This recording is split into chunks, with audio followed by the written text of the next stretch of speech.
Net problem इथली का?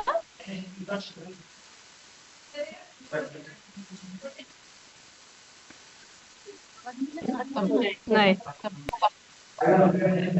नाही येतोय. हा येते. तुमचा करतो का ती सर्वांचं नेट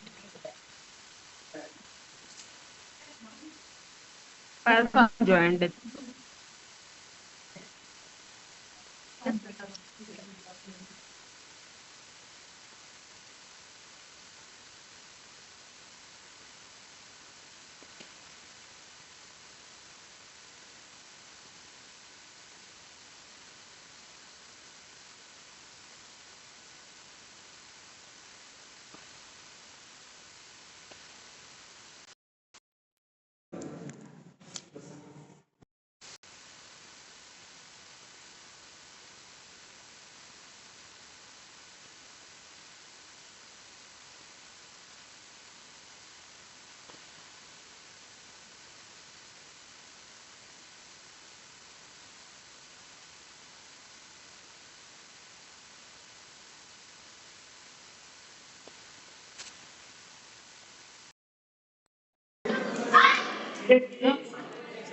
हॅलो, येतोय का आवाज?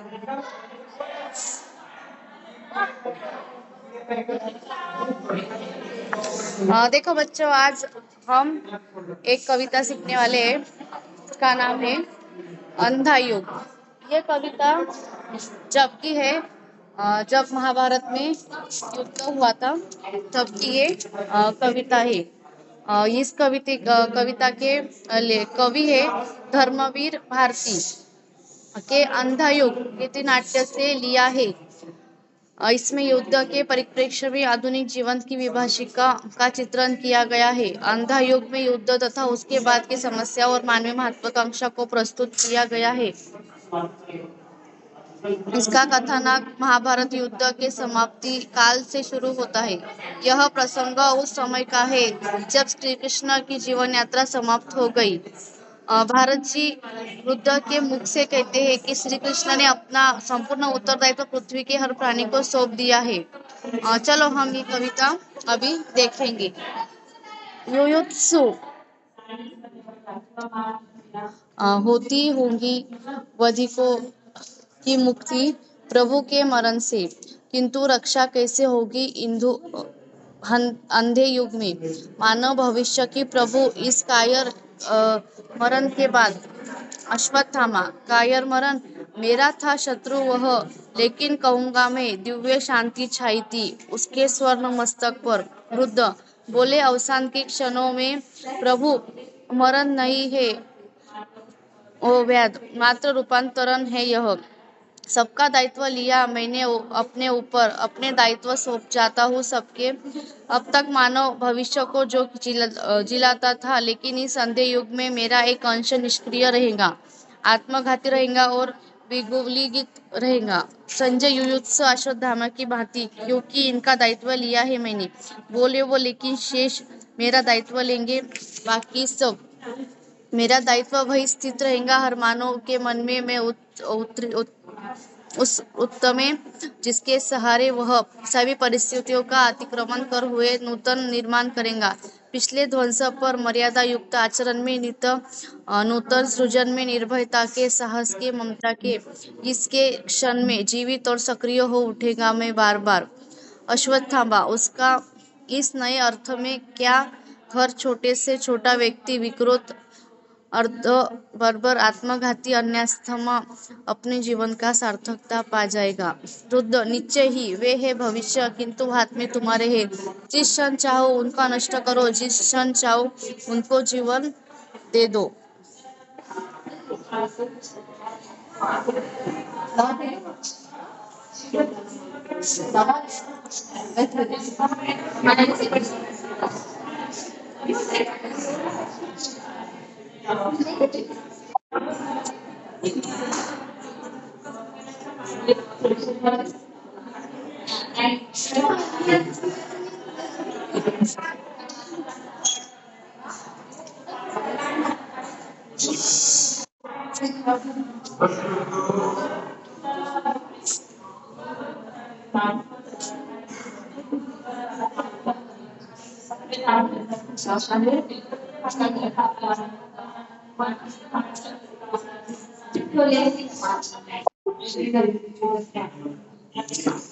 प्राचीन काल में प्रभु की हत्या से हो सकता था वध करने वाला मुक्ति मिल जाए, मगर इस संधि युग में कालयुग मानव का भविष्य कैसे सुरक्षित रहेगा? प्रभु के मरने के बाद मानव की रक्षा कौन करेगा? प्रभु इस कायर मरण के बाद क्या होगा?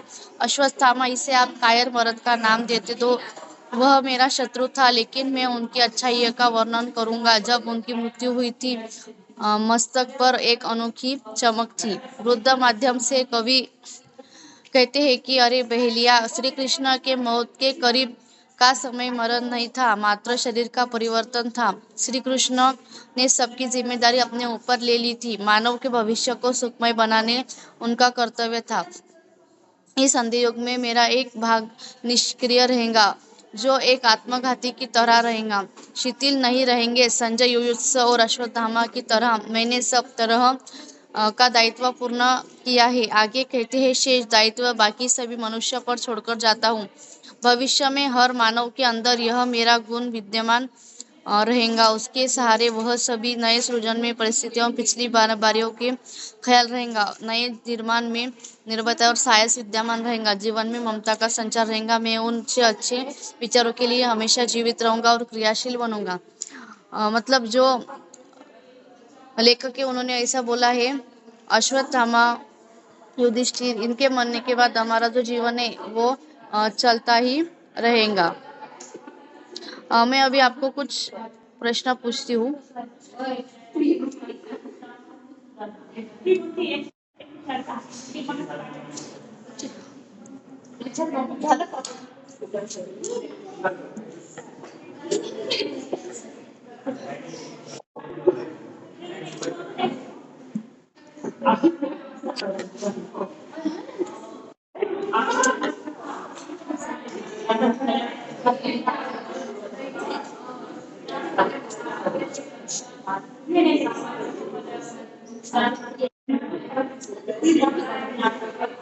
वृद्ध, ये इनका दायित्व लिया है।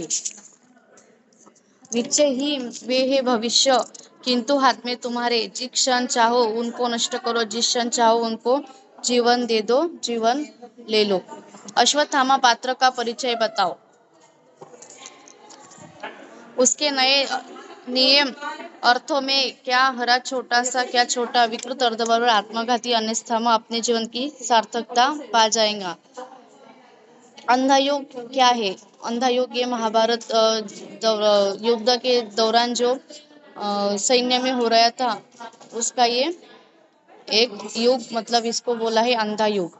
उपयोजन, मुहावरे का अर्थ बताओ। पारावार न रहना, मतलब हमारी खुशी में ना समाना। गर्व में चूर होना, मतलब हमें घमंड होना।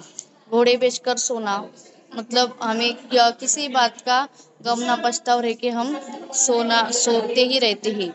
अब मैं आपको एक स्वाध्याय के लिए एक प्रश्न दूंगी, वो आपने घर से करके लाना। कर्म ही पूजा है विषय पर अपने विचार 50 शब्दों में लिखो।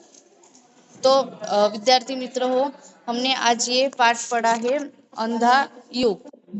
अब बाकी का हम अगले तासिका में लेंगे।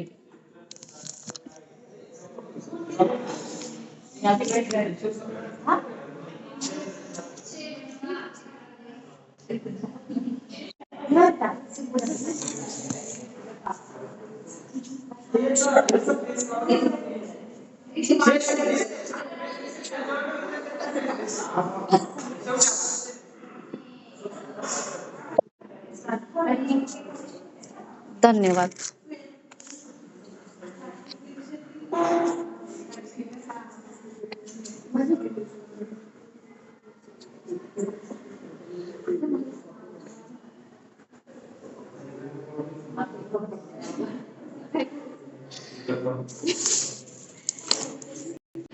कर आता कोणाची करायची?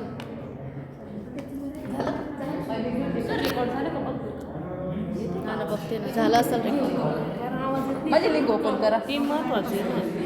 तिथं कर.